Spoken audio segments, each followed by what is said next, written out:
Have you ever felt the weight of being overlooked, as if the quieter you became, the more the world mistook it for weakness? You watch the loud ones win attention, the impulsive ones claim the stage, and somewhere deep down you wonder, does silence still have power in a world addicted to noise? I used to think strength was about being seen, about proving, defending, asserting. But life and a few hard lessons taught me the opposite. The sharpest mind doesn't rush to speak. The calmest presence often holds the most control. True power doesn't need to shout. It moves unseen, guided by discipline and clarity. The Stoics understood this. Mastery was never about defeating others, but about mastering yourself so completely that chaos bends around your stillness.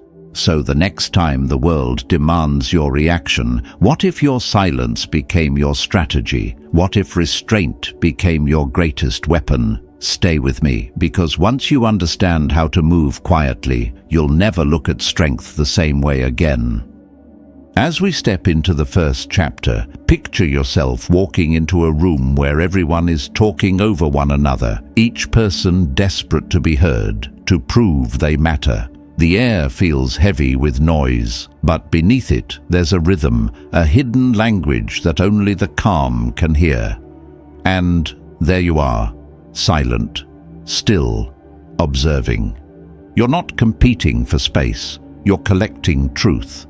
Because real power isn't in being the loudest voice in the room, it's in being the one who sees the room clearly. Most people rush to display what they know, terrified of being overlooked. But the Stoic moves differently. He knows that the moment you stop trying to impress, you start to understand. He doesn't seek to dominate conversations. He listens like a strategist reading the battlefield. Every glance, every hesitation, every word left unspoken, those are clues. Marcus Aurelius once said, "If someone can show you you're mistaken, change your opinion."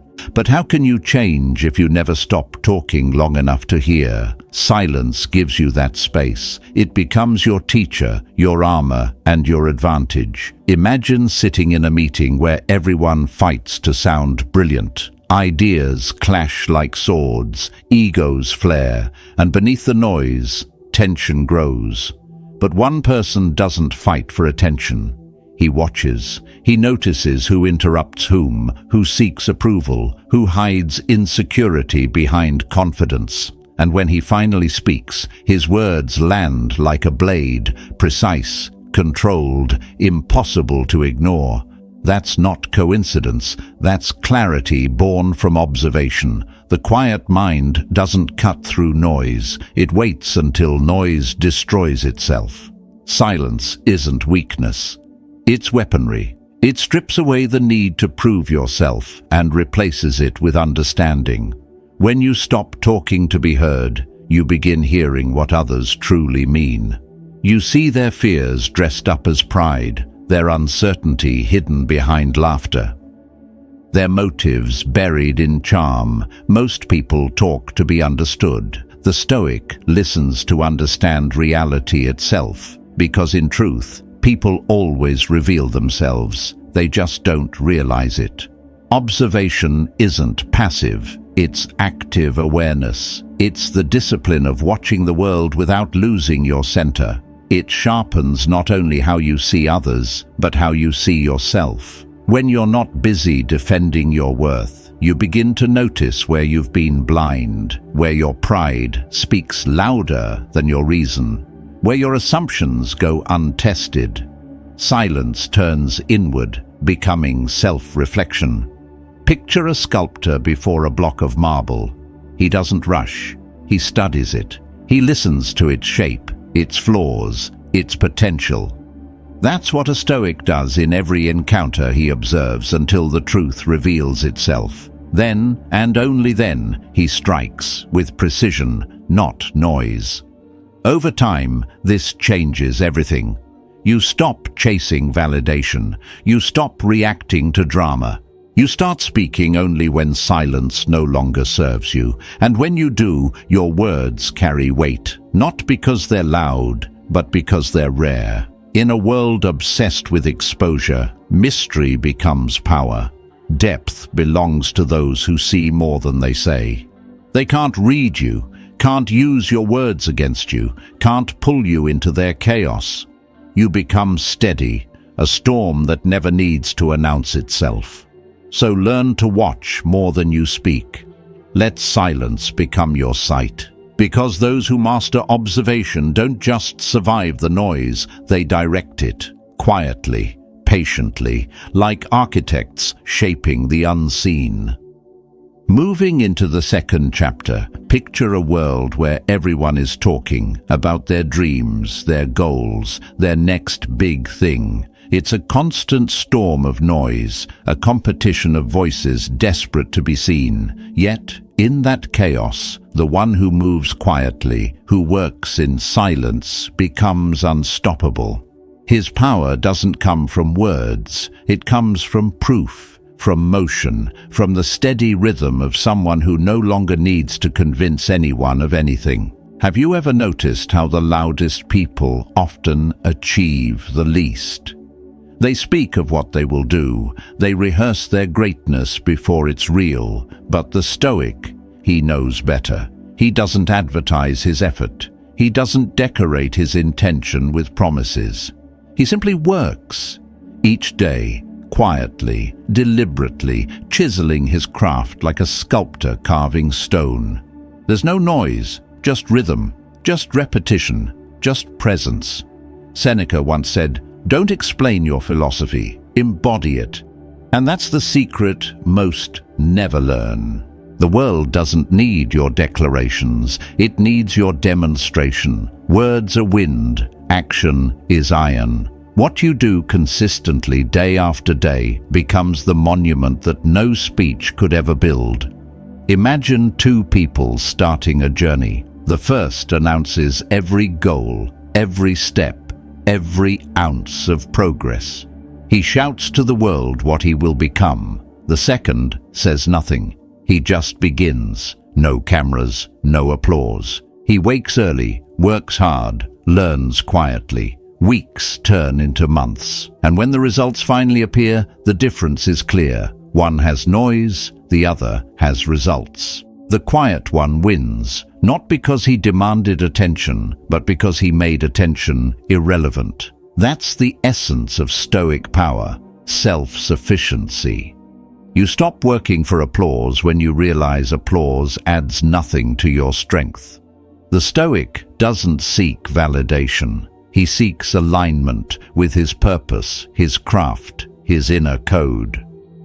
When you let your actions speak, they tell the world who you are without you having to utter a single word. And those who are truly strong have nothing to prove, they just move. Think of the old craftsman in his workshop. His hands are rough, his back slightly bent from years of labor, but his eyes still hold fire.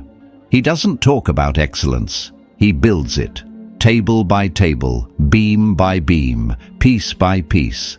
Each creation whispers of mastery. He never advertises. He doesn't need to. People find him because quality speaks louder than marketing.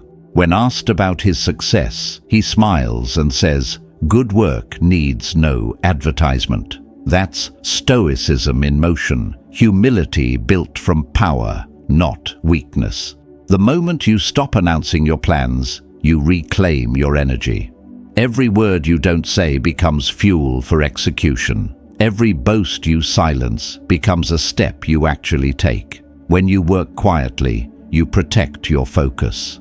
You build something solid, something that doesn't depend on opinion or recognition. And here's the truth. People fear quiet consistency. They can't measure it, can't predict it, can't compete with it. The one who keeps showing up silently, improving in private, growing without validation, that person is dangerous because no one sees the storm that made him.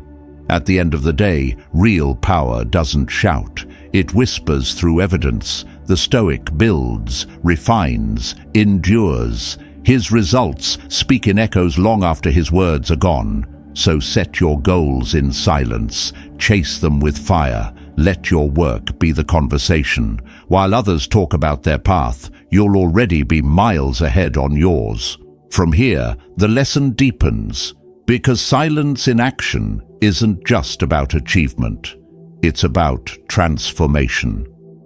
Advancing to the third chapter, imagine walking through a world where almost everyone is chained to something. Some are chained to approval, others to validation, others to the desperate need to win. You can see it in their eyes, the constant chase, the quiet panic beneath their smiles. And then there's the rare one who walks differently, still, calm, free, not careless, but untouchable. His power doesn't come from control over others, it comes from freedom from himself. That's the essence of detachment. We've been taught to hold on to everything, to grasp for praise, to chase success, to defend our pride. But the Stoic learns early that the tighter you grip, the more fragile you become. The world bends easily to those who don't depend on it.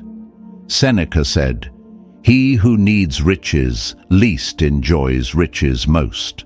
The same is true for everything. The less you cling, the more you gain. The less you crave, the stronger you become. Because freedom doesn't come from owning things, it comes from no longer needing them to define you. Think of two warriors before battle. One fights to win, the other fights to stay true. The detached one always walks away stronger. Detachment is not coldness, it's clarity. It's loving fully without needing possession. It's giving your best effort and letting go of the result. It's the ability to stand in the middle of chaos and not be swept away by it. The Stoics called this amor fati, to love fate. Not to merely endure what happens, but to embrace it as if you chose it. Every victory, every loss, every betrayal, welcomed as teachers, because the one who loves fate fears nothing. I once knew a man who lived this truth. A young entrepreneur who built his dream from nothing. He lost it all, money, reputation, friends. And yet, he didn't break. He said to me, "I learned the value of failure the day I stopped calling it that." Some years he succeeded, others he struggled, but through it all he remained even. No anger, no desperation, just purpose. That's what makes a man truly dangerous, the ability to stay calm in both triumph and ruin. You see, detachment doesn't make you passive. It makes you powerful. It gives you the strength to move freely, to act with intention, to stand unshaken while others crumble under pressure. When someone insults you, you don't defend your ego. You defend your principles. When praised, you don't inhale it like oxygen. You smile and keep walking. When fate takes something away, you don't beg it to return. You trust that it left for a reason. Every day, remind yourself what truly belongs to you. Your actions, your effort, your character. Everything else, fortune, reputation, the opinions of others, was never yours to control. The Stoics' peace comes from this simple truth. What's outside your power is outside your concern, and when you master that, something changes. The world stops owning you. You become the still point in a spinning wheel, the eye in the storm, because the one who expects nothing fears nothing, and the one who needs nothing cannot be broken. From this stillness comes a new kind of strength, the kind that no longer hides inside, but radiates outward, quietly shaping the world around you. Entering the final chapter, imagine standing in the middle of a storm. The sky tears open, the wind howls, everything around you bends, trees, walls, even people. But there you are, still, grounded, unmoved, The noise doesn't reach you because your roots go deeper than the chaos above. That's what it means to build an unshakable character, to stand in a world that breaks easily and remain whole. Most people bend under pressure. They trade integrity for convenience. They shift loyalties to stay safe. They crumble when life stops applauding them. But the Stoic, he stands like a mountain, silent, immovable, enduring. His strength doesn't come from the absence of pain, but from the discipline that turned pain into power. To outsmart the world without stress isn't about clever tactics or secret strategies. It's about mastering yourself so deeply that your calm becomes rebellion, your silence becomes armor, your consistency becomes revolution. This kind of strength isn't built when life is easy, it's forged when everything falls apart. Marcus Aurelius wrote, "Fire tests gold, adversity tests the brave," and he was right. Character doesn't form in comfort, it's shaped in solitude, in loss, in the quiet hours no one sees. When the lights go out, when the world forgets you, when the noise fades, that's when you meet yourself. And if you've built yourself right, you won't need to find strength. You'll already be strong. Building such a character doesn't happen by accident.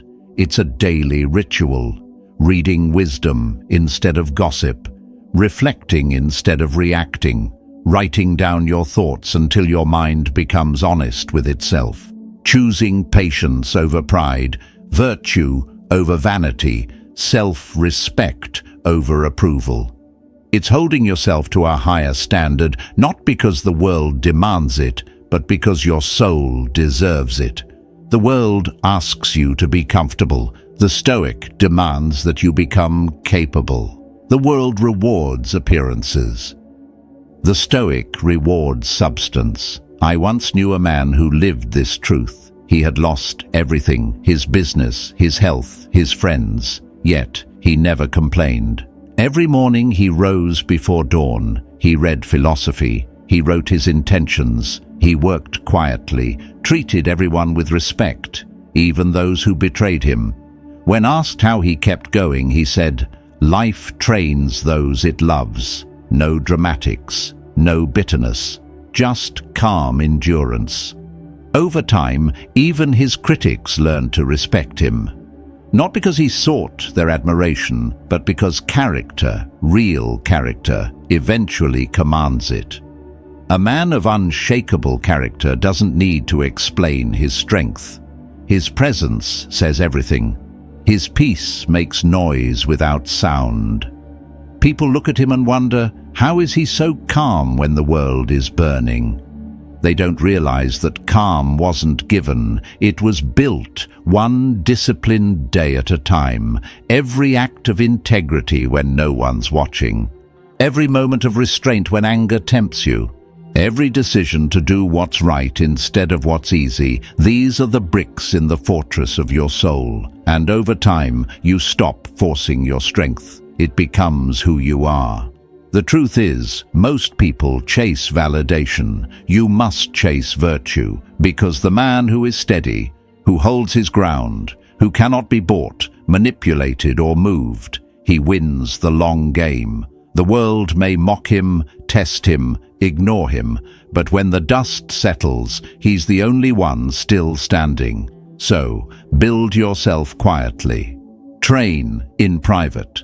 Strengthen your mind, your morals, your patience. Let others chase attention while you chase excellence. Because the strongest move you can make in a chaotic world is to become unshakable. Not praise, not insult, not victory, not loss. Nothing moves you from who you are, and that, right there, is how silence becomes power and character becomes destiny. But there comes a point where inner stillness starts to move outward, where silence stops being just a shield and becomes a language, a way of shaping the world without raising your voice. You've learned to see without reacting, to move without noise, to stay calm while others crumble. Now that calm begins to extend beyond you. The strength you built in solitude starts to influence everything it touches. It no longer ends with self-mastery. It begins to craft reality itself. The same quiet that once protected you now becomes direction, measured, deliberate, unstoppable. The next steps aren't about avoiding chaos anymore. They're about walking through it with such clarity that even the noise bends to your rhythm. As we move deeper, imagine a man who has mastered the art of silence, not as retreat, but as power. He walks through crowded rooms without the need to dominate, yet every eye finds him. He doesn't interrupt, doesn't seek validation, doesn't chase the rhythm of others. And still, his presence rearranges the air. This is what happens when observation evolves into influence, when the quiet understanding you've cultivated begins to shape the world around you without a single demand for attention. You can feel it in those moments when your calm unsettles people, when your stillness forces them to question their noise. Influence born from silence doesn't need manipulation or persuasion. It's not control, it's clarity. The Stoic who has learned to see deeply begins to understand what drives people, their fears, their hungers, their masks. And because he sees them clearly, he can move around them effortlessly, never fighting their chaos, never sinking into it. Marcus Aurelius once wrote, "Be like the rock that the waves keep crashing over. It stands unmoved, and the raging of the sea falls still around it. That rock does not resist the storm, it simply endures it until the storm exhausts itself." This kind of quiet influence is invisible to the untrained. It isn't loud charisma or forced leadership. It's alignment between perception and restraint. The one who truly observes begins to command not because he wants to, but because others instinctively trust his steadiness. In a world of performers, the authentic one becomes the anchor. He doesn't win arguments. He wins minds simply by seeing what others overlook. I remember watching a man like this once. It was during a tense meeting, egos clashing, voices rising. Most were speaking just to be heard, to defend their image, but one man stayed silent. He watched, he studied, and when the room finally tired itself out, he spoke a single sentence: calm, precise, undeniable. The tone shifted instantly. The chaos folded back into order. He hadn't raised his voice. He had waited until truth had space to land. That's the weight of quiet observation. Its power is delayed, but devastatingly accurate. The more you practice this, the less you'll need to prove yourself. People will start revealing their intentions before you even ask. They'll adjust their tone around you, sense your boundaries without you speaking them. They'll begin to measure their words because your silence reflects everything they hide. That is what Stoics called prohairesis, the mastery of your own judgment so thoroughly that external events lose their ability to disturb you. You influence not by pressure, but by presence. Over time, you'll find that you no longer move through rooms as a participant in noise, but as an observer shaping its rhythm. You'll speak only when necessary, and when you do, every word will land like a stone dropped into still water, ripples wide, but calm. People won't understand it at first. Some will mistake your quiet for mystery. Others will feel uneasy around it, but a few, the wise ones, will recognize it for what it is: strength without performance. True influence doesn't require a platform. It requires perception. And once you master the art of seeing clearly, you no longer fight for power. You become the axis it turns around. And from this clarity grows the next evolution, not just the ability to see, but to build silently, to turn vision into motion without ever needing to explain. From here, imagine the quiet worker, the one who shows up every day before dawn when the world is still asleep. His tools are simple, his pace steady. There's no applause waiting for him, no spotlight chasing his steps. Yet, every morning he returns. The sound of his discipline is softer than a whisper, but its echoes will outlast the loudest noise. This is where quiet consistency becomes an unstoppable force. It's the kind of power that doesn't demand to be seen, only to be felt. You can tell a lot about a person not by what they do once, but by what they do again and again. The Stoics knew this. Seneca said, "Character is not made in a moment, but in countless acts of will." True progress doesn't rush. It repeats, quietly, patiently. The one who repeats with intention becomes dangerous, because while others burn out in bursts of motivation, he turns his persistence into a rhythm. And rhythm is harder to break than speed. Now imagine two paths. One belongs to those who chase noise, grand gestures, sudden breakthroughs, overnight fame. The other belongs to the silent few, the ones who grind without witnesses. The noisy rise fast, but fade faster. The quiet rise slowly and never fall. That's where the quiet worker wins. Because he's not performing for the world, he's perfecting for himself. I once met a woman who embodied this perfectly. She ran a small bakery in a forgotten street corner. No signs, no marketing. Every morning she arrived before sunrise, kneaded her dough in silence, and filled the air with the scent of devotion. For years, no one noticed. Then one day, her bread spoke for her. People came from miles away, not because of an ad, but because of the taste of her consistency. When asked about her secret, she smiled and said, "I just kept showing up." That's what mastery sounds like. It doesn't shout. It rises slowly until the world can't ignore it anymore. Consistency builds trust, not just from others, but within yourself. Each quiet repetition tells your mind, "I can depend on me," and that self-trust is the seed of freedom. When you no longer rely on mood, motivation, or praise to move forward, you become unstoppable. The Stoic knows that victory isn't a single act, it's the sum of 1,000 disciplined days. It's easy to be impressive once. It's hard to be reliable forever. That's why the calm, consistent ones eventually outlast the impulsive. The world respects fireworks but depends on the sunrise. And the sunrise is silent, but it always returns. So keep building, keep repeating. Let your progress accumulate like dust on stone, barely visible at first but undeniable over time. Because greatness, in its truest form, doesn't appear suddenly. It grows quietly, and when it finally arrives, it doesn't need to announce itself. It's already been here, waiting for the world to catch up.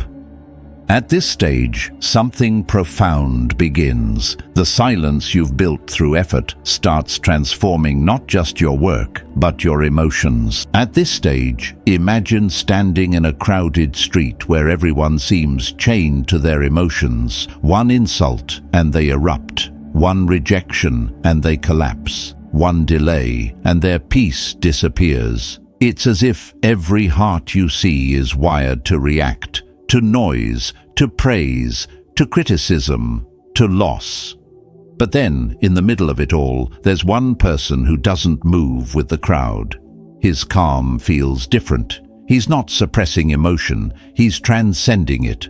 He still feels everything, pain, disappointment, anger, but none of it owns him. That is the quiet strength of detachment. You'll know you've reached this point when chaos no longer pulls you, when the things that used to shake you now pass like shadows across water, visible but unable to disturb the surface. The Stoics taught that real freedom begins the moment you stop needing things to be a certain way. Epictetus wrote, We suffer not from the events in our lives, but from our judgment about them. The event is neutral. It's your attachment that creates suffering. The Stoic learns to meet life on its terms, not on his demands. Think of two warriors before battle. One is tense, afraid of losing, obsessed with the outcome. The other sharpens his blade with calm precision. He's prepared, but unattached. Victory doesn't define him. Defeat doesn't destroy him. He fights with a kind of ease that unnerves his enemies, because a man who needs nothing can't be broken. That's what emotional detachment gives you, not numbness, but power. The power to stay steady when life tests your pulse. I once met someone who embodied this. A young entrepreneur who lost everything he built. Investors pulled out. His company collapsed, his name dragged through whispers. Yet when I met him, he wasn't bitter. He wasn't even angry. He said, "It was never mine to lose, only mine to give my best." He didn't say it with pride. He said it with peace. And within a year, he started again.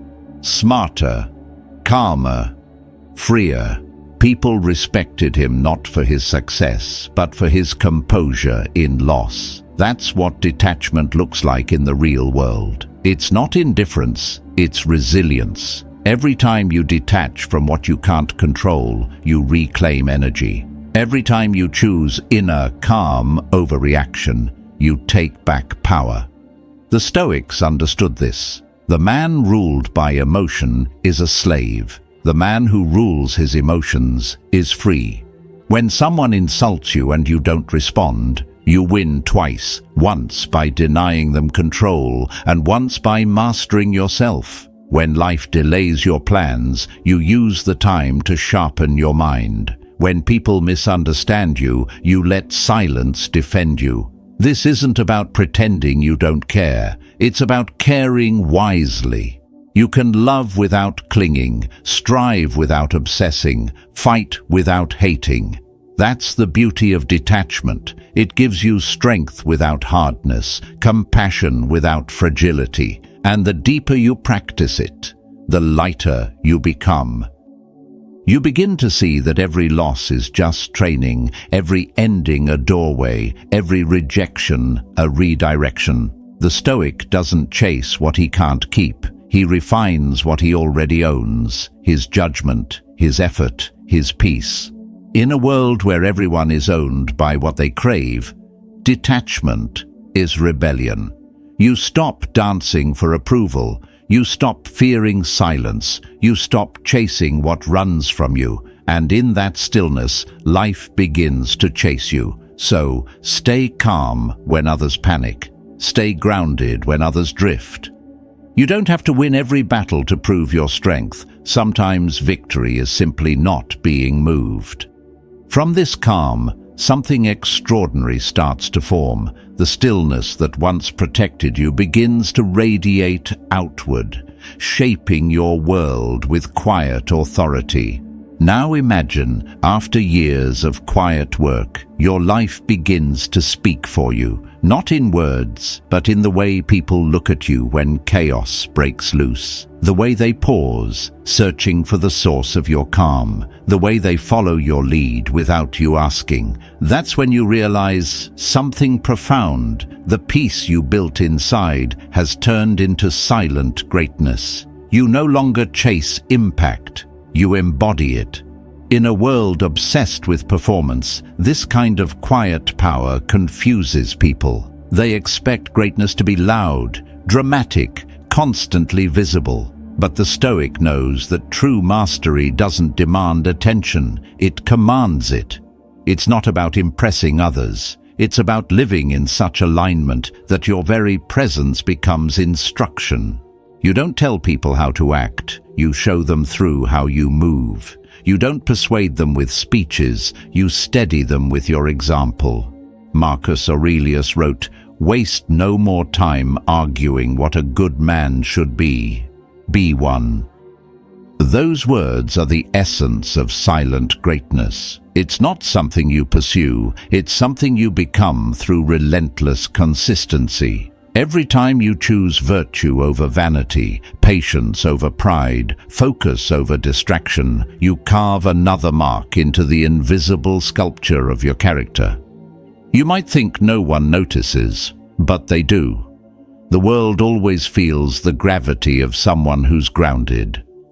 I remember meeting a man like that once. He had no title, no stage, no crowd, but everyone in the room deferred to him without knowing why. There was something in his presence, a calm that couldn't be faked. When he spoke, it wasn't loud, but it was final. When he worked, it wasn't rushed, but it was flawless. He never claimed wisdom, but every action reflected it. Later, I learned about the hardships he'd faced, betrayals, failures, losses that would break most men. Yet he carried none of it as bitterness. He carried it as grace.